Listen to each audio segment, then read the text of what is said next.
YCP ఇప్పుడు వరుస దెబ్బలతో కుదేలవుతోంది. ఒకడు మొన్న మాజీ ఎమ్మెల్యే ఏకంగా బాలిక పట్ల అసభ్యంగా ప్రవర్తించి జైలుకు వెళ్లాడు. ఇప్పుడు ఏకంగా వైసీపీలో కింగ్ ఆఫ్ ద రింగుగా వెలుగొందిన ఎంపీ విజయసాయిరెడ్డిపై ఓ ఫిర్యాదు యావత్ ఏపీ పాలిటిక్స్ ని షేక్ చేస్తోంది. అదేమంటే ఏపీ దేవాదాయ శాఖ అసిస్టెంట్ కమిషనర్ శాంతిపై ఆమె భర్త మదన్ మోహన్ సంచలన ఫిర్యాదు చేశారు. దేవాదాయ శాఖ కమిషనర్ సత్యనారాయణకు కంప్లైంట్ చేశారు. అదేమంటే తన వ్యక్తిగత విషయాన్ని కమిషనర్కు ఫిర్యాదు చేయటం ఇక్కడ హాట్ టాపిక్. ఆయన కంప్లైంట్ చేయాల్సింది పోలీసులకు కదా అనే కామెంట్ వినిపిస్తోంది. అదేమంటే నా భార్య దేవాదాయ శాఖ అసిస్టెంట్ కమిషనర్ శాంతి ఇప్పుడు గర్భవతి, కానీ ఆమె గర్భానికి నేను మాత్రం కారణం కాదు. అందుకు కారణం వైసీపీ ఎంపీ విజయసాయిరెడ్డి, గవర్నమెంట్ లాయర్గా ఉన్న సుభాష్లేనని నా అనుమానం. నా భార్య అక్రమ సంతానానికి తండ్రెవరో దయచేసి చెప్పాలని కమిషనర్కు ఫిర్యాదు చేశాడు భర్త మదన్ మోహన్. దీంతో వైసీపీ ఎంపీ గతంలో దేవాదాయ శాఖ అసిస్టెంట్ కమిషనర్గా ఉన్న శాంతితో కూడిన ఫోటోలు ఇప్పుడు సోషల్ మీడియాలో హల్చల్ చేస్తున్నాయి. అంతేకాదు ట్విట్టర్లో వైసీపీ నేత విజయసాయిరెడ్డి పెట్టిన పోస్టులకు తరచూ శాంతి రిప్లై ఇచ్చేవారు. అవి కూడా వైరల్గా మారాయి. అయితే రిప్లైలు ఇచ్చినంత మాత్రాన ఆమె తప్పని కాదు. కానీ ఒక వర్గం విజయసాయిరెడ్డిని టార్గెట్ చేస్తూ మహిళాధికారిని మధ్యలో అవమానీయంగా క్యారెక్టర్ను దెబ్బతీస్తున్నారనే కామెంట్స్ కూడా వినిపిస్తున్నాయి. అయితే ఇప్పటికే శాంతి సస్పెన్షన్కు గురయ్యారు. గతంలో ఆమె తమకు మనశ్శాంతి లేకుండా చేస్తున్నారని మూకుమ్మడి సెలవులు పెట్టి నిరసన తెలిపారు. దీంతో ప్రభుత్వం సీరియస్గా తీసుకొని నోటీసులు జారీ చేసింది. తర్వాత సస్పెన్షన్కు గురయ్యారామె. ఇప్పుడు భర్తే నా భార్యతో విజయసాయిరెడ్డి, లాయర్ సుభాష్లతో అక్రమ సంబంధం ఉందని ఫిర్యాదు చేయటం హాట్ టాపిక్ గా మారింది. ఇంతవరకు విజయసాయిరెడ్డిపై ఇల్లీగల్ వ్యవహారాలతో లింకు ఉన్నట్టు ఎక్కడా రూమర్స్ కూడా రాలేదు. చాలా మంది వైసీపీ నేతలపై ఇలాంటి కామెంట్స్ గతంలోనే వినిపించాయి. అనైతిక పనులు చేస్తూ సీనియర్ లీడర్లు కూడా అబాసు పాలయ్యారు. ఇప్పుడు ఏకంగా విజయసాయిరెడ్డి పేరు రావటం చర్చనీయాంశమైంది. ఆయన చాలా హుందాగా ఉంటారనే పేరు ఉంది. కానీ శాంతి భర్తే కంప్లైంట్ చేయటంపై ఇప్పుడు కలకలం రేగుతోంది. వాస్తవానికి ఈ ఫిర్యాదుపై కమిషనర్ చేయడానికి ఏమీ ఉండదు. ఈ వ్యవహారం పోలీసులు లేదంటే కోర్టులు తేల్చాల్సిన విషయం. అయితే దేవాదాయ శాఖలో పనిచేస్తుంది కాబట్టి తన భార్య పై ఉన్నతాధికారికి ఫిర్యాదు చేశారాయన. ఎందుకంటే ఆయన విదేశాల్లో ఉన్నప్పుడు శాంతి గర్భవతి అయింది. నేను దేశంలోనే లేను, అలాంటప్పుడు నా భార్య గర్భం ఎలా దాల్చుతుంది? ఆమెకు విజయసాయిరెడ్డి, సుభాష్లతో ఎఫైర్ ఉంది. వారిలో ఆమె కడుపులోని తండ్రి ఎవరో తేల్చాలి. అంతే తప్ప తాను మాత్రం తండ్రిని కాదని తెగేసి చెప్పారు. వాస్తవానికి ఈ విషయాన్ని కమిషనర్ సీక్రెట్గా ఉంచాలి, అంతర్గతంగా విచారణ చేయాలి. కానీ ఇది కాస్త ఆయన మీడియాకు లీక్ చేశారు. జనమంతా వినేటట్టు ఇప్పుడు ఫిర్యాదు చేసినట్టయింది. కానీ ఈలోపే శాంతి ప్రెస్ మీట్లో క్లారిటీ ఇచ్చారు. నాకు మదన్ మోహన్కు 2013లో పెళ్ళైంది. అప్పటికే నేను లా చదువుతున్నాను. 2014లో నేను గర్భం దాల్చాను. 2 కవల పిల్లలు పుట్టారు. అప్పటికి నా లా పూర్తి కాలేదు. సెంట్రల్ గవర్నమెంట్ జాబ్ చేస్తున్నా. నా భర్తతో కలిసి విదేశాల్లో చదువుకునేందుకు గిరిజన సంక్షేమ శాఖ పరిధిలోని విదేశాల్లో విద్యకు సాయం చేసేందుకు అప్లై చేసుకున్నా. మదన్ మోహన్ సెలెక్ట్ అయ్యారు. అయినప్పటికీ కేంద్ర ప్రభుత్వ ఉద్యోగి. నేను మాత్రం ఎంపిక కాలేదు. ఆ తర్వాత ఆయన నన్ను చాలా ఇబ్బంది పెట్టారు. పిల్లలయ్యాక నన్ను వేధించారు. తర్వాత చదువు కోసం విదేశాలకు వెళ్లారు. ఆ తర్వాత విదేశాల నుంచి వచ్చి నన్ను వేధించారు. లా పూర్తయ్యాక హైదరాబాద్లో 2 కోర్టుల్లో 2 సీనియర్ లాయర్ల దగ్గర నేను ప్రాక్టీస్ చేశాను. నాకు ఆ రోజుల్లోనే 75,000 రూపాయలు వచ్చాయి. నేను బాగానే సంపాదించుకున్నాను. నా భర్త ఉద్యోగం చేస్తూనే ఉన్నాడు. కానీ నన్ను మాత్రం దారుణంగా టార్చర్ పెట్టాడు. ఇంతలో బ్యాక్లాగ్ వేకెన్సీకు నోటిఫికేషన్ వస్తే నేను గ్రూప్ 1 ఎగ్జామ్కు ప్రిపేర్ అయ్యాను. నా అదృష్టం కొద్దీ ఎంపికయ్యాను. నా భర్త మాత్రం విడాకులు తీసుకుందామన్నాడు. నేను ఆయనకు రాసిచ్చాను. నాకు ఆయన విడాకుల పత్రం రాసిచ్చాడు. కానీ లీగల్గా తీసుకోలేదు. నా 2 పిల్లలను కలిసేందుకు కూడా నేను అంగీకరించాను. ఆయన వచ్చి పిల్లలను కలుస్తున్నాడు కూడా. ఇంతలో నాకు గ్రూప్ 1 ఎగ్జామ్ వచ్చింది. తర్వాత నాకు మొదటి పోస్టింగ్ విశాఖలో వచ్చింది. అక్కడే నాకు గవర్నమెంట్ లాయర్ సుభాష్ పరిచయం అయ్యారు. మా కష్టాలు ఒకరికి ఒకరం చెప్పుకున్నాం. ఆయనకు నేను దగ్గరయ్యాను. కానీ లీగల్గా విడాకులు తీసుకోవాలి. విడాకులు లేకుండా పెళ్లి చేసుకోవడం బాగోదన్నారు. దాంతో నేను మా ఆయన ఇద్దరం కలిసి 2023 ఏప్రిల్లో కోర్టులో అప్లై చేశాం. ఇంకా లీగల్గా విడాకులు రాలేదు. కానీ నేను సుభాష్ దగ్గరయ్యామని చాలా క్లియర్గా చెప్పారు శాంతి. నా భర్తకు ఇప్పుడేమైందో తెలీదు. నేను ఆయనకు 30 కోట్ల రూపాయల ఆస్తి సంపాదించి పెట్టాలని డిమాండ్ చేస్తూ వచ్చాడు. నా ఉద్యోగానికి అంత సంపాదిస్తానా నేను? నా జీతం కేవలం 58,000 మాత్రమే. ప్రొబేషనరీ పీరియడ్లో ఉన్నాను. ఇక నాకు విజయసాయిరెడ్డికి లింకు పెట్టాడు.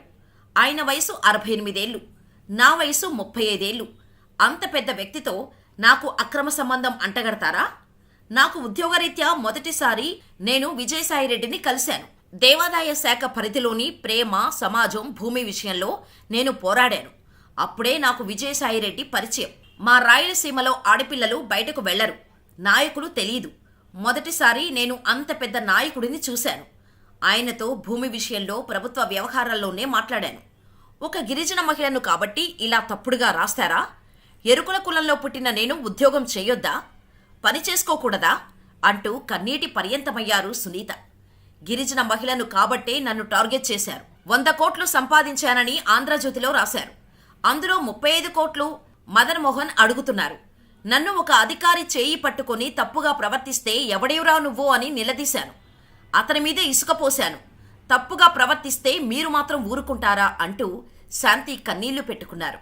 నా మీదే ఇష్టం వచ్చినట్టుగా వార్తలు రాస్తున్నారు. కక్ష కట్టి సస్పెండ్ చేయించారు. సస్పెన్షన్లో ఉన్న నేను సిటీ దాటి వెళ్ళొద్దని ఆదేశించారు. నా భర్త డబ్బు కోసం ఇలా నా పరువు తీసేందుకు విజయసాయిరెడ్డితో లింకు పెట్టారు. నాకు ప్రభుత్వ ప్లేడర్కు స్నేహం ఉంది, మేము దగ్గరయ్యాం. కానీ ఇలా తప్పుడు వార్తలను ఎవరో చెబితే మీరు రాస్తారా? కనీసం నా వివరణ కూడా మీరు తీసుకోలేదు. ఎవరికి ఇష్టం వచ్చినట్టు వారు రాశారు. ఇది నా క్యారెక్టర్ను దెబ్బతీసేందుకు ఇలా చేశారని ఆరోపించారు శాంతి. మొత్తం మీద శాంతి క్లారిటీతో ఈ గొడవకు క్లారిటీ వచ్చినట్టయింది. కానీ నా భర్త భార్య మీద అభాండాలు వేయటానికి వేరే వ్యక్తులను లాగి ఆమె క్యారెక్టర్ను దెబ్బతీసే ప్రయత్నం చేయడం తప్పు. కావాలంటే ఆమెతో పోరాడాలి, లేదంటే మరో విధంగా ఫిర్యాదు చేయొచ్చు. కానీ 2 ఆడపిల్లల తండ్రైన మదన్ మోహన్ భార్యను అవమానించేందుకు ఇలా గర్భం దాల్చిందనే కారణంతో రోడ్డున పడేయటం చాలా దారుణమైన విషయమని నెటిజన్స్ కామెంట్స్ చేస్తున్నారు. మరి ఈ వివాదం ఎటువైపు వెళ్తుందో చూడాలి. కాకపోతే విడాకులు లీగల్గా ఇంకా రాలేదు కాబట్టి నా భార్య అంటున్నాడు. కానీ శాంతి మాత్రం మేము విడాకులు తీసుకున్నట్టుగా రాసుకున్నాం, నా భర్త కూడా రాసిచ్చాడు. కారు, ఇల్లు, డబ్బు, బంగారం విషయంలో మేము పంపకాలు చేసుకున్నాం, కానీ విడిపోయి ఉంటున్నాం. ఇప్పుడు నేను సుభాష్కు దగ్గరయ్యానని చెప్పారు శాంతి. కానీ విజయసాయిరెడ్డిని ఇరికిస్తే విషయం పెద్దదవుతుందని, నా వ్యక్తిగత జీవితాన్ని నాశనం చేయాలనే ఉద్దేశంతో ఇలా చేస్తున్నాడనేది శాంతి ఆరోపణ. తండ్రి లాంటి వ్యక్తిపైన ఆరోపణలు చేశారు. నాకు ఆయనకు లింకు పెట్టారని ఆమె కన్నీటి పర్యంతమయ్యారు. ఈ వివాదం సోషల్ మీడియాలో హల్చల్ క్రియేట్ చేయడంతో ఎంపీ విజయసాయిరెడ్డి స్పందించారు. తండ్రి లాంటి వాడినని మహిళా గిరిజనాధికారే చెప్పారు. నోడల్ ఎంపీగా నేను ఎంతోమంది అధికారులను కలిశాను. అలాగే ఆ అధికారి కూడా నన్ను కలిశారు. ప్రజల కోసం ఎన్నో పనులు చేసే బాధ్యతలో కలుసుకుంటాం. అలా కలిస్తే అక్రమ సంబంధం అంటగడతారా? నాకంటే చిన్న వయసులో ఉన్న మహిళాధికారితో అలా అక్రమ సంబంధం అంటగడతారా? సదరు మహిళ గిరిజన మహిళ అని చిన్నచూపు చూస్తున్నారు. కానీ ఒక సామాజిక వర్గానికి చెందిన మహా టీవీ, ఏబిఎన్, టీవీ5 యాంకర్లు నాపై దుష్ప్రచారం చేస్తున్నారు. మరీ ముఖ్యంగా నన్ను సదరు మహిళపై దుష్ప్రచారం చేసి క్యారెక్టర్ దెబ్బతీసేందుకు మహాన్యూస్ వంశీకృష్ణ దుష్ప్రచారం చేస్తున్నారు. ఆ యాంకర్ వల్లే ఇదంతా జరిగింది. దీని వెనుక కుట్ర ఉంది. నేను వంశీకృష్ణ మీద చట్టపరంగా చర్యలు తీసుకుంటాను. నాకు ఆ మహిళా అధికారికి సంబంధం అంటగట్టారు. నేను మానవ హక్కులు, గిరిజన హక్కుల కమిషన్కు ఫిర్యాదు చేస్తాను.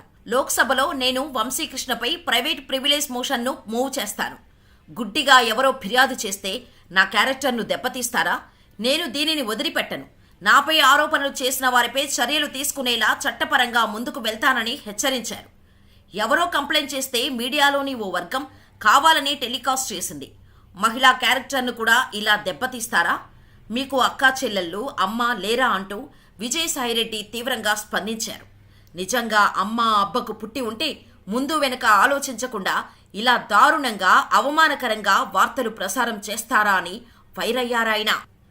శాంతి గారికి ఎలాంటి పరిచయం ఉంది సార్? మీకు శాంతి గారికి ఎలాంటి పరిచయం ఉంది? 2016లోనే ఆమె మీరు ఢిల్లీ తీసుకెళ్లారు అనేది ఒక ఆరోపణ మీ మీద. నీకు నీ పేరేంది? ఉదయ్ సార్ నా పేరు. ఉదయ్, నీకు నాకు ఏం పరిచయం ఉంది? ఎన్నిసార్లు కలిసాం చెప్పు, నువ్వే చెప్పు.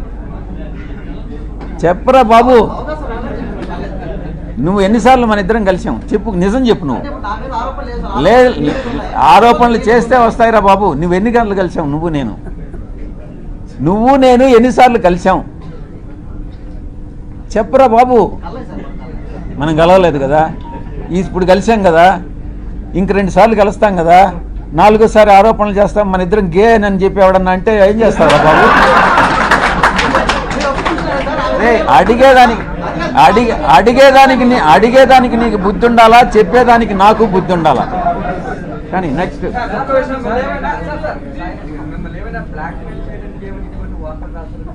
వాడిని అడుగు, వంశీకృష్ణ గారిని అడుగు చెప్తాడు. నిజాలు ఏందనేది వంశీకృష్ణ గారిని అడుగు. నేను వాడిని పార్లమెంట్కి ఈడుస్తా, ప్రివిలేజ్ కమిటీకి ఈడుస్తా, వాడి మీద కేసులు పెడతా. ప్రతి క్షణం సాయిరెడ్డి అనే వాడిని నేను ఎందుకు కలిపెట్టానా అని జీవితంలో వాడు పశ్చాత్తాపపడేటట్టు చేస్తాను అని నేను మీ అందరి ముందు చెప్తాను. వాడెవడో నాకు వంశీ అనే వాడెవడో నాకు తెలియదు. నేను ఇంతవరకు వాడిని కలవలేదు. వాడిని కలవాలనే ఉద్దేశం నాకు లేదు. నా మీద ఆరోపణలు చేశాడు. నేను వాడిని డెఫినెట్గా చట్ట ప్రకారం, నేను చట్టానికి అతీతంగా నేనేం చేయను. వాడిని డెఫినెట్గా చట్ట ప్రకారం వాడి మీద చర్యలు తీసుకోబడతాయి. వాడు ఎట్ట చేస్తాడే ఈ వంశీ గారు?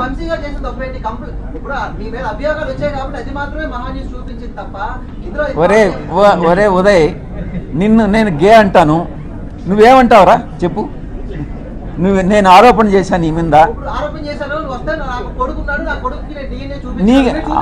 అవునరా, నీకే పుట్టాడని నమ్మకం. అది రెడీగా, అది తీసుకురా, పోయి తీసుకురాపోరా, నీ సర్టిఫికేట్ తీసుకురాపో. నెక్స్ట్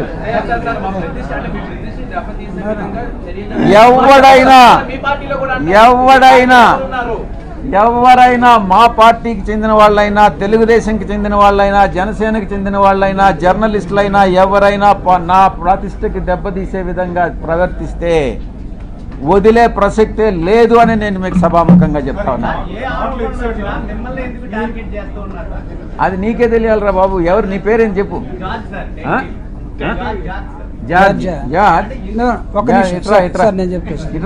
ముందుకురా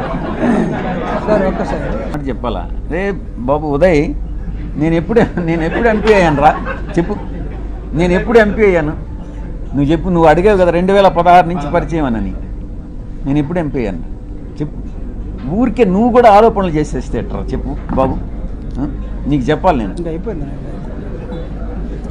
నేను ఎప్పుడు ఎంపీ అయ్యాను అనేది కూడా తెలియకుండా ఆమె నన్ను 2016 మీట్ అయిందేనని నీకెవరు చెప్పాడు రా చెప్పు? నేను 2016 జూన్లో నేను ఎంపీ అయ్యా. అప్పుడు ఆయన చెప్తున్నాడు చూడు, నీకు అది కూడా తెలియదురా ఉదయ్. నువ్వు చిన్న పిల్లోడివి. నువ్వు మళ్ళీ లేనిపోని ప్రశ్నలు చేసింది. ఇంకా సాయిరెడ్డి సార్ గురించి వస్తే మీకు చెప్పాల్సిన వెరీ ఇంపార్టెంట్. ఆయన ఒక రెస్పెక్టెడ్ పర్సన్. విజయసాయిరెడ్డి సార్ నేను ఫస్ట్ టైం విశాఖపట్నంలోనే చూసిన ఆయన్ని. నాకు చిన్నప్పటి నుంచి ఒక సర్పంచ్ కూడా తెలియదు. మా రాయలసీమలో నేను నంద్యాల, మా రాయలసీమలో ఆడపిల్లలు దేనికి బయటకు పోయి ఊర్లు తిరిగేది, లేకుంటే ఎంఆర్ఓ ఆఫీసులకు తిరిగేది నాకు తెలీదు. నేను ఎన్నడూ ఒక సర్పంచ్ని కూడా చూడలేదు నేను పుట్టి పెరిగినప్పటి నుంచి. ఒక్కసారిగా ఒక ఎంపీ గారు నాకు పరిచయం అయ్యేసరికి అబ్బా ఇలా ఉంటుంది. ఒక ఉద్యోగము అంటే చాలా చామింగ్గా చేశానండి, చాలా ఛాలెంజింగ్గా చేశాను. నేను ఫస్ట్ పోస్టింగ్ కదా ఎగిరి చేసినాను మేము. సో నేను సార్తో ప్రేమ సమాజం అనే ఒక ఇన్స్టిట్యూషన్ ఉంది. అది ఎన్విరాన్మెంట్ డిపార్ట్మెంట్లో పబ్లికేషన్ అయి ఉంది. సెక్షన్ 6C అంటే ఒక అసిస్టెంట్ కమిషనర్ కంట్రోల్లో ఉన్న ఇన్స్టిట్యూషన్ అది. ఆ సమాజంకి 30 ఎకరాల ల్యాండ్ ఉంది. ఆ ల్యాండ్ అంతా కూడా బీచ్ రోడ్లో ఉంటుంది. అందులో సాయి ప్రియ రిసార్ట్స్ అని ఉంది. ఆ రిసార్ట్స్ వాళ్ళు 30 ఎకరాల భూమిని వాళ్ళొక్కరే ఎంజాయ్ చేస్తూ చాలా తక్కువ అమౌంట్ నాకు గుర్తులేదు, అప్ టు 5 lakhs లోపే ఉంది. చాలా తక్కువ అమౌంట్ని వాళ్ళు పే చేస్తూ ఉన్నారు. అది నా దృష్టికి వచ్చింది సార్ ద్వారా. సరే అనేసి నేను ఇన్స్పెక్షన్కి వెళ్ళాను. అప్పటికే నాకంటే ముందు ఒక 10 మంది ఆఫీసర్స్ చూసింటారు అలాంటి, కానీ ఎవ్వరు ఎవిక్షన్ చేయించలేదు. నేను పోయినాను. సాయి ప్రియ సార్ వాళ్ళతో మాట్లాడాము. సార్ అన్నారు, మేము ఇది వాడుకుంటున్నాం, మిగిలిందంతా కూడా ఖాళీగా ఉందన్నారు. Then I said that sir మీరు అలా ఉన్నప్పుడు మరి మా భూమి మాకు ఇచ్చేయండి, మాకు అప్పచెప్పండి. ఆ ప్రేమ సమాజం వాళ్ళు వేరే వాళ్ళకి అయినా లీజ్కి ఇచ్చుకుంటారు, వాళ్ళొక రూపాయి బెనిఫిట్ పొందుతారు అన్నారు. మరి మా 2.5 ఎకరాల్లో వాళ్ళు ఆల్రెడీ అప్పటికే 1/4 బిల్డింగ్ వాళ్ళ కళ్యాణ మండపం కట్టుకున్నారు, 3/4 బిల్డింగ్ మన ఎండోమెంట్ డిపార్ట్మెంట్ ల్యాండ్ వాడుతూ ఉన్నారు. సో దట్ ఆ 3/4 బిల్డింగ్కి కూడా నేను చాలా అమౌంట్ నన్నే అడిగారు, ఎంత లీజ్ అమౌంట్ అని. నేను రిజిస్ట్రేషన్ డిపార్ట్మెంట్కి అప్లై చేసి అప్పుడున్న మార్కెట్ వాల్యూ ఎంత ఉందో 22.5 లక్ష అమౌంట్, 5 లక్షల లోపల అమౌంట్ కంటే 22.5 లక్ష అమౌంట్ని ఒక్కసారిగా వాళ్ళకి లీజ్కి పెంచేసి అప్పుడున్న కమిషనర్ గారు అర్జున్ రావు గారు ఇచ్చారు. ఇక్కడ నేను ఎవరి ల్యాండ్ తీసుకొని వచ్చాను? ఎండోమెంట్ భూమిగా తెచ్చాను. ఎవరికి ఇచ్చాను? ప్రేమ సమాజంకేగా తెచ్చాను. ఇది నాకు సార్తో ఉన్న పరిచయం. దాని తర్వాత ప్రతి డిస్టిక్లో కూడా ట్రస్ట్ బోర్డ్స్ ఉంటాయి. ఎండోమెంట్లో ఏమేమి జరుగుతుందో మీకు కూడా తెలియాలి కాబట్టి చెప్తున్నాను. ట్రస్ట్ బోర్డ్స్ కూడా ప్రతి ఒక్క జ్యూరిడిక్షన్లో ఎమ్మెల్యేలు కానీ సర్పంచ్లు కానీ లేకుండా అక్కడ ఉన్న హానరబుల్ రెస్పెక్టెడ్ పీపుల్స్ ఎవరైనా సరే చెప్తే వాళ్ళు ఒక లిస్ట్ ఇస్తారు. ఆ లిస్ట్లో కమిషనర్ అల్టిమేట్ అథారిటీ ఉంటుంది. ఆ అల్టిమేట్ అథారిటీ కోసం సార్ వాళ్ళు కూడా మాకమ్మ ఇవన్నీ కూడా ట్రస్ట్ బోర్డులు ఎన్ని ఉన్నాయో అడిగారు. ఆ విధంగా డిపార్ట్మెంటల్ ఇష్యూసే మాట్లాడినాం సార్తో. నేను ఎక్కడ కూడా నా పర్సనల్ ఇష్యూ ఒక్కటి కూడా చేయించుకోలేదు. ఎవరైనా ఉంటే కూడా అలాంటివి ఉన్నా మీరు నాకు అడగండి, నేను చెప్తాను. ఈ విధంగా పరిచయమైన వ్యక్తి, ఆయన వయసు ఏంది? నా వయసు ఇప్పుడు 35 ఏళ్ళు, ఆయన వయసు 68 ఏళ్ళు. ఎట్లా ఇది? ఎట్లా మాట్లాడతారు మీరు? అంటే ఏ ఆఫీసరు ఏ ఎమ్మెల్యేతో మాట్లాడద్దా? ఏ మినిస్టర్తో మాట్లాడద్దా? ఏ ఆఫీసర్లు మాట్లాడద్దా? ఇప్పుడు నేను మీతో మాట్లాడుతున్నాను, ఇంత మాత్రాన్ని మీకు నాకు ఏమైనా రిలేషన్ ఉన్నట్ట? ఒక ఆడపిల్ల మాట్లాడకూడదా? అంత పెద్ద అయినంత మీరు మాట్లాడేటప్పుడు కనీసం నేను ఇక్కడే ఉన్నానుగా, సస్పెన్షన్ పీరియడ్లో ఊరు దాటకూడదని నాకు ఇచ్చారు ఆర్డరు. ఆ మూమెంట్లో మీరు నన్ను అడిగి ఉండొచ్చుగా, నా నెంబర్ ఎవరి దగ్గర నుంచైనా తీసుకొని ఉండొచ్చు మీరు.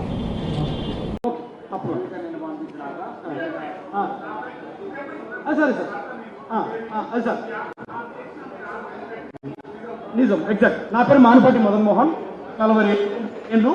నా క్వశ్చన్ ఒకటే, ఆ బిడ్డకి తండ్రి నేను చేసిన రికార్డు ప్రకారం ఆయన పేరు సుభాష్ రెడ్డి గారేమో నేను గడుపుతున్నారు, విజయసాయి రెడ్డి గారేమో నాకు సర్కమ్స్టెన్షియల్ ఎవిడెన్సెస్ ప్రకారం ఆయన అనేది నా అనుమానం. సో నేను పెద్ద విజయసాయి రెడ్డి గారితో నాకు ఎటువంటి ఇష్యూస్ లేవు. శాంతి చెప్పిందే చెప్తున్నాను.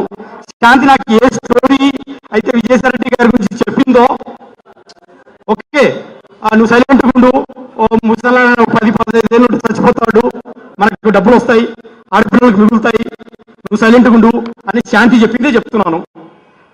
నన్ను నాకు థ్రెట్ ఇచ్చింది, భయపడిచింది, నేను 1 నిమిషంలో లేపుతారు నువ్వు వాళ్ళతో పెట్టుకుంటే అని డ్రామా చేసింది. సో ఇప్పుడు పెద్ద ఆయనతో నాకు ఏమి లేదు.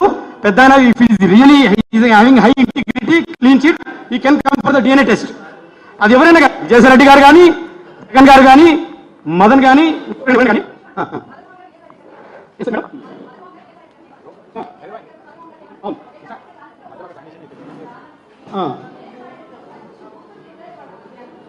మేడం, నేను కమిషనర్ ఆఫీస్కి వెళ్ళి ఒక భర్తగా నా బాధను వ్యక్తం చేస్తూ ఒక లెటర్ రాసి ఇచ్చిన మాట వాస్తవం, ఇచ్చాను. ఆ లెటర్ ఇదే, లెటర్ చూపిస్తాను మీకు.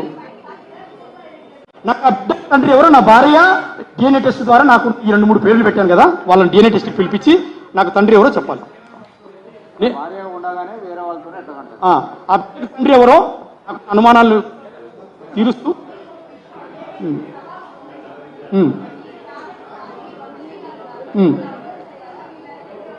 లేరు మేడం, ఎవ్వరు లేరు. ఆమె న్యూట్రల్ పర్సన్, ఆమె అకాడమిషియన్. నేను ఒక విద్యావేత్తన, ఆమె పొలిటీషియన్. ఆమె నాట్ పొలిటీషియన్, ఆమె నాట్ ఇండస్ట్రియలిస్ట్. నేను ఒక విద్యావేత్తన, ఆమె కామన్ సిటిజన్. ప్లీజ్ మేడం, ఆమె కామన్ సిటిజన్. నేను ఒక విద్యావేత్తను, నాకు జరిగిన అన్యాయాన్ని మీడియా ముందు సభాముఖంగా అడుగుతున్నాను. నాకు ఆ ఇండస్ట్రీస్, ఆ నెక్సస్, ఆ రాజకీయాలు అవన్నీ నాకు తెలియదు మేడం, నాకు తెలియదు అవన్నీ కూడా. నాకు ఈ బిడ్డకు తండ్రి ఏదో శాంతి చెప్తుంది. ఒకవేళ సుభాష్ రెడ్డి గారితో సుభాష్ రెడ్డి గారు రావట్లేదు మీడియా ముందుకి, వచ్చి చెప్పండి నేనే తండ్రినని. DNA టెస్ట్ చెప్పండి. ఎవరు రికార్డు ప్రకారం నేను తండ్రి కాదు అంటున్నాడు. నేను రికార్డ్ చేసిన ప్రకారం మీకు రికార్డు ఇస్తాను. హెల్దీ కండిషన్స్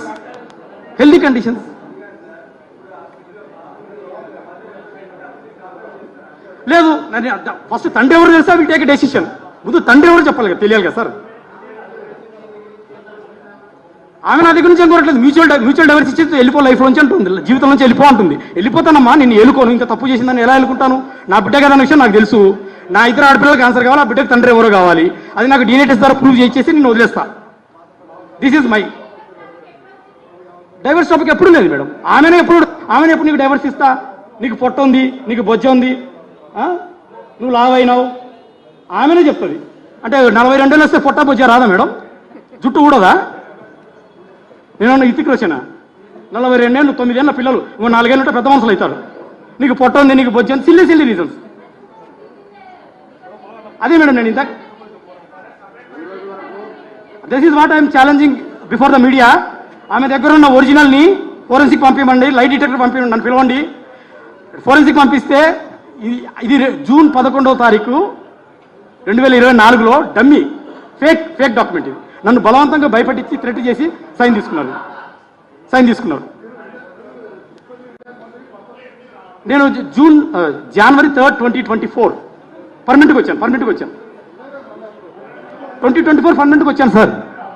2024 పర్మనెంట్గా వచ్చేసాను ఇండియాకి. ఇప్పుడు జనవరి నుంచి జరుగుతున్న భాగవతం ఇదంతా కూడా ఎగ్జాక్ట్లీ ఈ 6 నెలల్లో నేను చేసిన ఇన్వెస్టిగేషన్ ఇదంతా కూడా.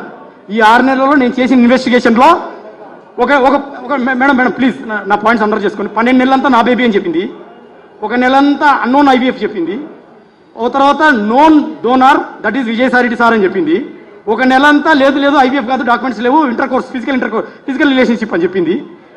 ఇదంతా కాదనేసి ఒక 4-5 పేర్లు మళ్ళీ ఏదో పేర్లు చెప్పింది. ఇదంతా కాదనేసి నాకు పిచ్చెక్కిపోయి నేను హాస్పిటల్కి వెళ్ళాను.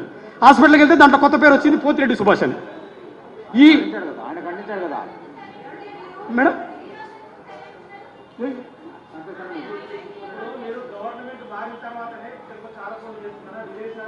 భయంతో అంత పెద్ద మనిషిని అంత పెద్ద మనిషిని అడగలేను కదా. ఆ రోజు ఫస్ట్ రోజే చెప్పింది, కానీ పోయి అడగలేను కదా. నువ్వేనా నా బిడ్డకు తండ్రిని అడగలేను. ఐ డోంట్ హ్యావ్ ఏ పక్కా ఎవిడెన్సెస్ లేవు సార్ నా దగ్గర.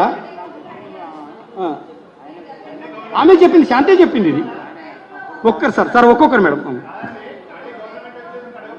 ఒక్క నిమిషం సార్ మేడం. నేను పిల్లలకు న్యాయం చేయి, నాకు న్యాయం చేసేయి, నీకు విడాకులు ఇచ్చేస్తా. నేను డబ్బు ఇంత 30 కోట్లు 75 కోట్లు అడగలేదు madam. I swear on my kids. నాకు 30 కోట్లు ఇస్తావా, 75 కోట్లు ఇస్తావా, ఎక్కడి నుంచి తెచ్చిస్తుంది మేడం 35 కోట్లు 75? అంటే ఇప్పుడు నన్ను 42 మధ్య వదిలేస్తున్నావు, మరి నాకు ఇంకొక పెళ్లి చేసుకోవాలో, నాకు ఎంత కొత్త I need justice in any form, monetary or ethical, I don't know. You make a justice.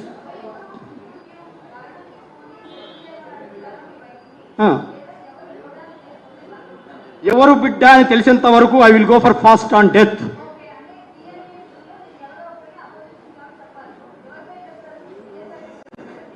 నాకు ఇద్దరికి మీద డౌట్ ఉంది. ఇప్పుడు ఆయన ఎందుకు సంతకం పెట్టారు?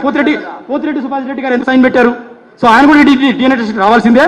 శాంతి చెప్పిన ప్రకారము విజయసాయి రెడ్డి గారు కూడా DNAకి రావాల్సిందే.